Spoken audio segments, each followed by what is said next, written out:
Who are you to judge? Have you heard that? Yeah, it's like the rallying cry of this generation today who reject biblical standards. Who are you to judge me?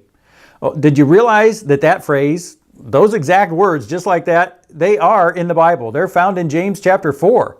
But he doesn't use the phrase the way people today use it. What does James mean when he says, "Who are you to judge your neighbor?"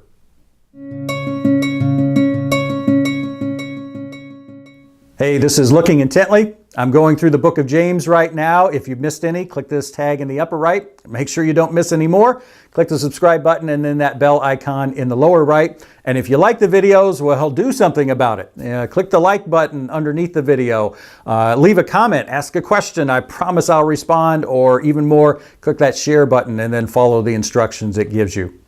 Well, I listen to a lot of music, but Miley Cyrus isn't on my playlist. But I do know she has a song with a lyric that says, "Remember, only God can judge us." And in the song, basically, it uses that idea to condone an anything goes attitude. And say, you have no right to say anything to me, only God can judge us. Or where do you get an idea like that? Actually, you get it in one sense from the book of James, chapter 4, verse 12, where he says, "There is only one lawgiver and judge, he who is able to save and destroy." So he's clearly talking about God. He says God is the only judge. And he goes on to say, "But who are you to judge your neighbor?" Well, that sounds a little bit like what we hear today, isn't it? Sounds a little bit like that song. I don't think of James and Miley Cyrus as agreeing much on theology. And in fact, they still don't, but we need to dig a little deeper to understand just what James does mean here. And very often before you see what something means, you need to be clear, do I know what it doesn't mean? There's a couple things this doesn't mean. First of all, what James says here doesn't mean that God has not given us principles for judging. Principles for saying what is right and what is wrong. He has. That verse in the song, "Remember, only God can judge us," makes it seem like only He can, and we won't know what it is until we stand before Him. No one has any right to say anything because there's no idea what God thinks is right, what God thinks is wrong. No, there's a very clear idea. God has given us what's right and what's wrong. He's spelled it out. He's written it out. It's in a book. The book's a bestseller, and we can check it out anytime we want. And so God has given us principles for what's right and what's wrong. The other thing this doesn't mean, it doesn't mean that I can't then apply those principles when I see something happening. You know what? If I say that murder is wrong or adultery is wrong, sex outside of marriage at all, if I say that anger or lust or greed or impatience, any of that, if I say that is wrong, you know what? I'm not judging, I'm quoting. God has already said it's wrong. It's in His Bible. And so for me then to read what He has said, to apply that, I'm not judging in a negative way. Certainly not what James is talking about here. So it doesn't mean that. What does it mean? And whenever you want to ask the question, what does something mean in the Bible? You look to the context.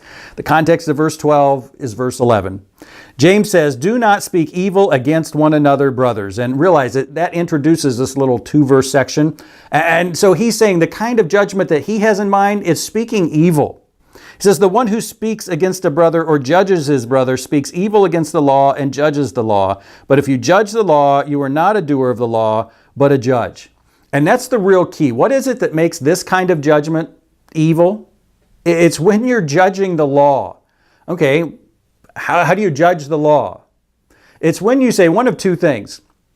Either you look at something that says, all right, the law didn't say this specifically, but I'm going to add it. And we would never like to say we do that, but there are things the Bible does not spell out specifically. There are matters of opinion, it tells us in Romans 14:1.